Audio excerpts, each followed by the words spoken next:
Hello everyone, my name is Thomas Kundinger. Now I will give you some insights about the work I did together with Ramyashree Bhat and Andreas Riener with the title Performance and Acceptance Evaluation of a Driver Drowsiness Detection System based on Smart Wearables. Drowsy driving is still a major reason for many fatal traffic accidents. A high number of crashes, for example in the US or Europe, is caused by drowsiness. So we can see that there is a need for driver state monitoring. That means a need for systems that can reliably detect driver drowsiness and warn the driver in time to prevent accidents. Apart from the evidently need, there's also a duty for driver state monitoring systems for automobile manufacturers through external requirements, for example, the EU General Safety Regulations. Regarding this law from July 2022, all new vehicles must be equipped with a DDoR, a driver drowsiness and attention warning system. And from July 2024, all vehicles to be registered need to be equipped with such a system.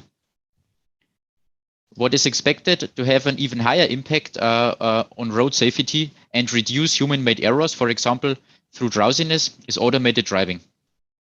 Based on the SAE, the automation of the driving task is categorized into different levels, from manual driving, no driving automation, SAE level 0, to the full driving automation, SAE level 5.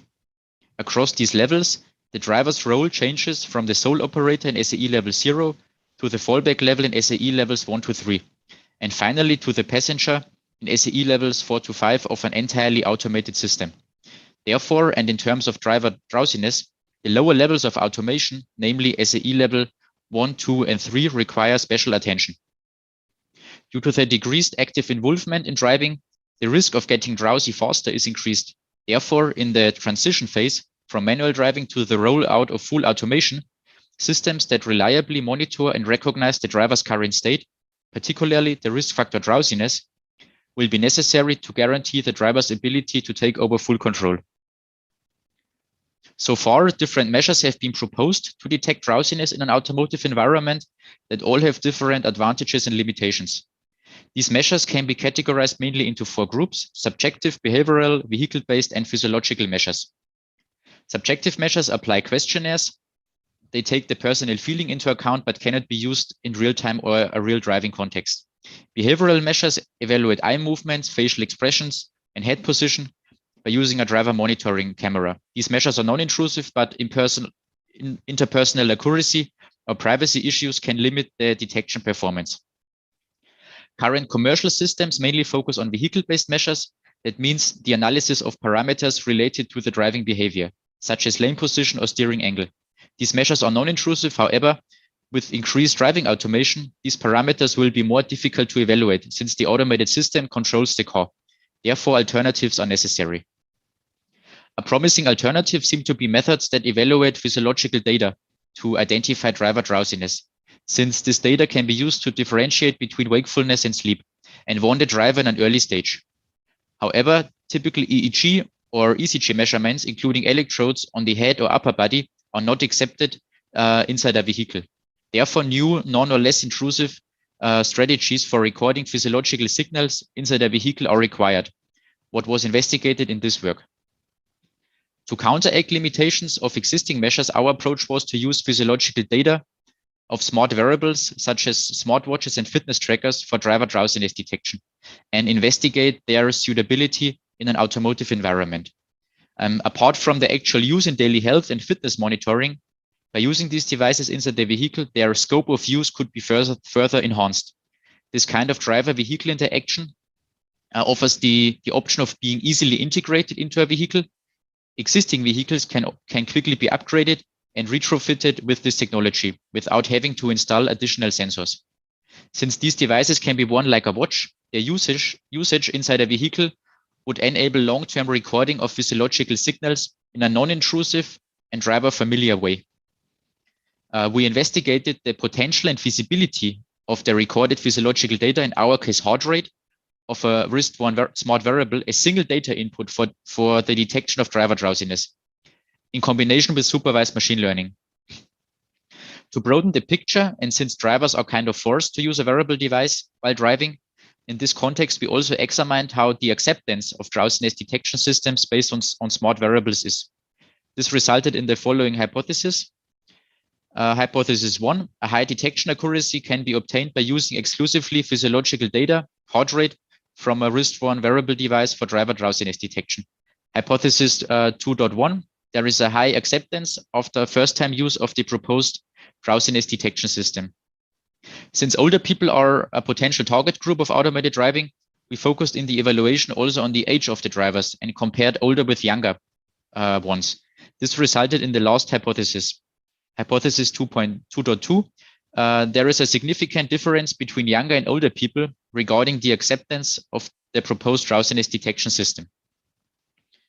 To investigate the mentioned issues, a prototype for driver drowsiness detection with a smart wearable device was developed.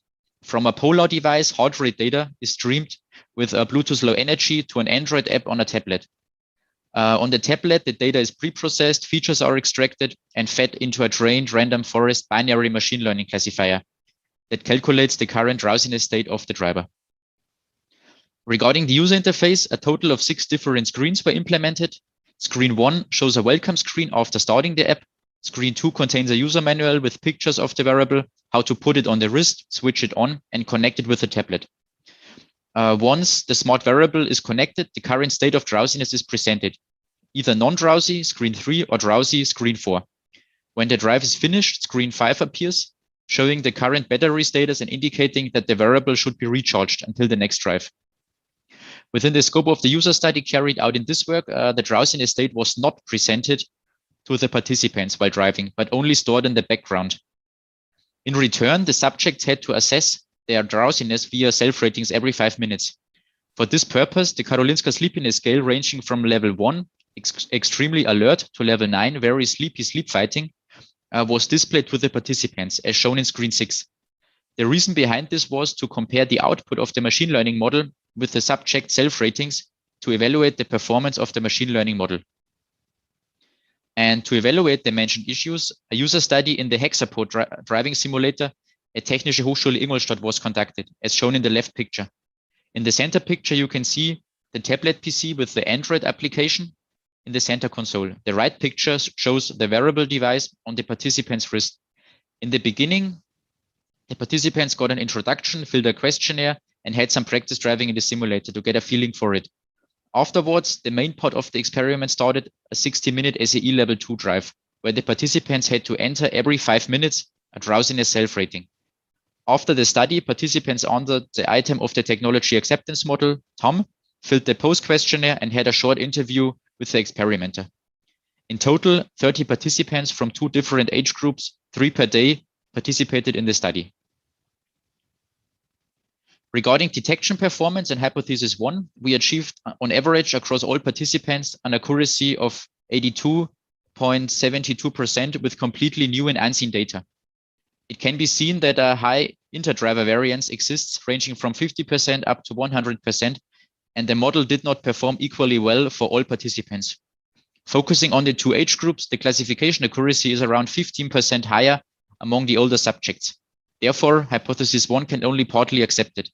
All in all, these are promising results concerning the early development stage of the model and small training dataset. Regarding technology acceptance, this figure a summary of the results of different TOM subscales for younger and older participants is presented. High ratings for technology acceptance with significant differences between the age groups with higher ratings for the older participants were found. Therefore, both hypotheses 2.1 and 2.2 can be accepted. The results from the interviews after the study showed that the design of the user interface needs to be both appealing and above all understandable for different age groups. Especially for older participants, the user manual for handling the wearable device was of great importance. Of course, also our work has some limitations. Regarding limitations, specific precautions were taken for a faster increase of drowsiness. And since we conducted a simulator study, there was no real risk for participants and therefore also a potential faster increase of drowsiness. Regarding prototype evaluation, this was a single session experiment and no evaluation of long-term experience or usage. Further, the focus was on 2 specific age groups. Future work includes a follow-up study where the drowsiness level is presented to the driver. We also plan to integrate a warning into the prototype. Data fusion with other sensors, for example, a driver monitoring camera will be considered. Further, the interface design will get an update based on the feedback of the participants, and more training data will be collected to increase the detection performance of the machine learning model. Thank you very much.